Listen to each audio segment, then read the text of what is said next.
What's up, YouTube? I'm Mike, and today I'm back with a third video, cranking out the content today for you guys. I'm getting ready to go to the gym, and I thought, excuse me, I thought I'd make a quick update video about my experience with GHRP6, growth hormone releasing peptide 6. The reason I initially purchased this peptide is because it is a ghrelin agonist. It was originally believed that growth hormone releasing peptide acted on the growth hormone secretagogue receptor, and due to subsequent discoveries, the hormone ghrelin is now considered the receptor's natural endogenous ligand. Look at that. I was reading that from the Wikipedia. Gotta fuck with you. So the reason that I purchased GHRP6 is not as an actual growth hormone secretagogue. The reason that I purchased it is because I was trying to experiment with another I was trying to compare it to another ghrelin agonist that I have thoroughly enjoyed, which is MK677. So I commented on this peptide a few times in some videos this month, and when I initially tried it, I was not really feeling it. I thought it was causing some nausea post inject, like many hours post injection, and so I was kind of undecided about it. Unfortunately, I started using it in the middle of my acute liver injury, my drug-induced liver injury debacle, and it seems now, after further testing, that the GHRP6 was not at all to blame for the nausea. So in the absence of using MK677 at the moment, I have been using GHRP6 almost daily. I believe I'm taking about it's really hard to dose. I've got it diluted, or I've got it reconstituted to 100 micrograms for every 3 units on an insulin pen. But it's still hard to eyeball that small of amount. So I'm taking about 100 milligrams a dose, and I'm taking anywhere between 2 and 3 doses a day, just depending on how my appetite is going. I was going to report that one of the definitive upsides to the GHRP6 seemed to be that it does not cause lethargy. And then I had some relatively, I definitely got some lethargy yesterday after pinning 3 doses the day prior. I've not experienced it as much today. It is decidedly less lethargy than using MK677. That could be because my understanding is that if you ingest carbs, in and around the window of administering the GHRP6, that it strongly blunts its growth hormone releasing properties. So it could be that the reason I'm not experiencing as much lethargy is because I'm blunting the actual growth hormone releasing side of things, and that's causing the lack of lethargy. It also could just be due to low dosage. So my understanding, and I'm open to be, again, I don't claim to know everything about this peptide. It's brand new to me. My understanding is that it is decidedly different than human growth hormone, where when you're actually injecting GH, you're getting exogenous GH. Whereas when you inject GHRP6, you're actually triggering the ghrelin receptor to tell your body to make more of its own GH. And so whatever GH release you get is actually endogenous production. It's actually just stimulating your body to make it, rather than exogenously applying it. So some people may want to argue that that's healthier than taking GH, but again, the growth hormone side of things is not what I've been interested in. What I've been interested in is how it would affect my appetite, and that's what I've actually come to really truly love about this peptide. When you take MK677, in my case, like I started out taking 5 milligrams twice a day, and then I increased my dose. And you take the dose, and I think it's relatively long acting. It's like 12 hours. I think is the activation period of the MK677. I may be wrong about that, but it seems to stimulate appetite for an ongoing period of time. I can certainly take my last dose of MK677 in the evening and wake up first thing in the morning, some 12 hours later, or more, with a ravenous, uncontrollable appetite.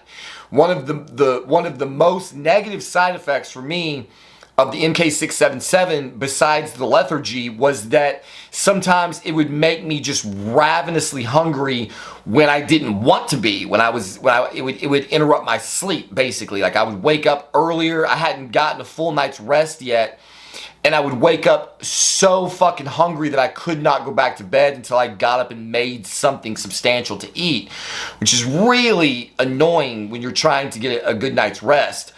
The thing that the GHRP6 seems to be is appetite on demand. That has been the single most amazing factor about this peptide, is that I pin it, and within 15 minutes, I'm feeling the effects of it, and it's stimulating my appetite, and I'm not noticing that it continues to stimulate it for an extended period of time after admission. So basically, it's like you pin it, it makes you hungry for the meal you're getting ready to eat, and then that's it. I can't definitively prove that. I am definitely eating better than I was, and there's times where I think, oh, maybe I should pin some, and then I end up eating perfectly healthy without it. So I honestly cannot definitively say how long the appetite, how long it induces additional appetite, but I can tell you that it is not as acute. Even at 300 micrograms a day, it is nowhere near as acute as MK677, where you're waking up in the middle of the night starving to death. It seems to very much be appetite on demand, and that is phenomenal. So one of the ways that I've been using it is I've basically just been using it to add calories to what has already been a really healthy amount of eating for me. So, like, for example, the other day, I'm trying to increase my calories. I had eaten a big lunch, which was Whataburger meal. I'd had a Whataburger, fries, entire Dr. Pepper. So there's 1,000, 1,200 calories. 2 or 3 hours later, give or take, whatever it was, my wife started cooking dinner, and I didn't have any appetite. I didn't want to waste dinner, and I didn't want to miss the calories. And so she was cooking tacos for dinner. And so I said, hey, how long until dinner? And she's like, about 15, 20 minutes. I ran into the kitchen, pinned the GHRP6. By the time she put my plate down for me to eat, I was ready to eat again. And I ate my entire plate and then went back for seconds. So that right there is a phenomenal tool to have, a phenomenal weapon to have in your arsenal when you have, again, this on-demand situation. If I had been naturally hungry, I wouldn't have needed it, and I would have just gone ahead and eaten my meal as normal. But because I had an unusually large amount of calories at one time, and I wasn't ready for dinner, I had the power to just make myself ready for dinner and then eat a really healthy dinner, and I've been gaining weight very rapidly. So since I started in the gym a week ago, I'm up 6 pounds. I haven't weighed today. I've eaten really good today. It's very possible that I'm up 7 pounds now, but I gained 6 pounds of body weight back in the first week since getting back on my feet from the drug-induced liver illness, and the GHRP has decidedly been helping with that. So obviously I'm having a much different experience with this now than I did. So I do have a couple of concerns, though. The concerns that I have do relate to the growth hormone side of things.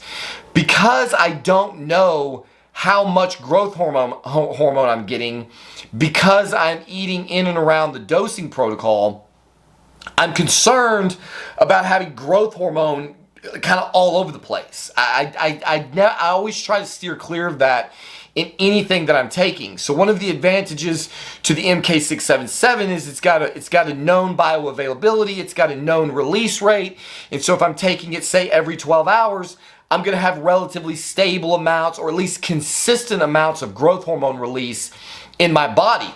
with using the GHRP6 almost as just kind of like a as needed kind of a drug, there's no consistency to how much growth my body is actually releasing. And so it could be scattered all over the place, and I don't know what effects, if any, that will have. Maybe you could argue that that's better for not, creating any kind of negative feedback loop. Some people say that if you're injecting GH every single day, that your body stops producing it in the same way that your body stops producing testosterone in the presence of exogenous hormones. And so maybe the fact that I'm just willy-nilly, pinning a growth hormone agonist, in random quantities at random times, maybe it will only have additive effects. But I have no way of knowing, and I'm only about a week into this experiment. So that basically forms the source of my biggest concern. Is I can't know how much GH I'm getting because I don't know how much the carbs I'm eating are blunting its effect, and I'm not taking the GHRP on any kind of schedule. I'm just taking it when it's necessary. And so again, like I said, I just don't have any definitive way of knowing what's going on the GH side. As far as an appetite agonist, it has been doing a very, very good job. I'm not feeling the flush that I was feeling in the beginning. I'm feeling a lot less negative side effects. The only other thing is occasionally when I've pinned it, I've almost seemed to have like a local allergic reaction or something. I'll pin it and the skin, like immediately around the spot that I pin, will get red and itchy. It lasts for 15 minutes, maybe half an hour, and it goes away. That's not something totally unusual. I've had that happen with peptides before. I don't know what causes it.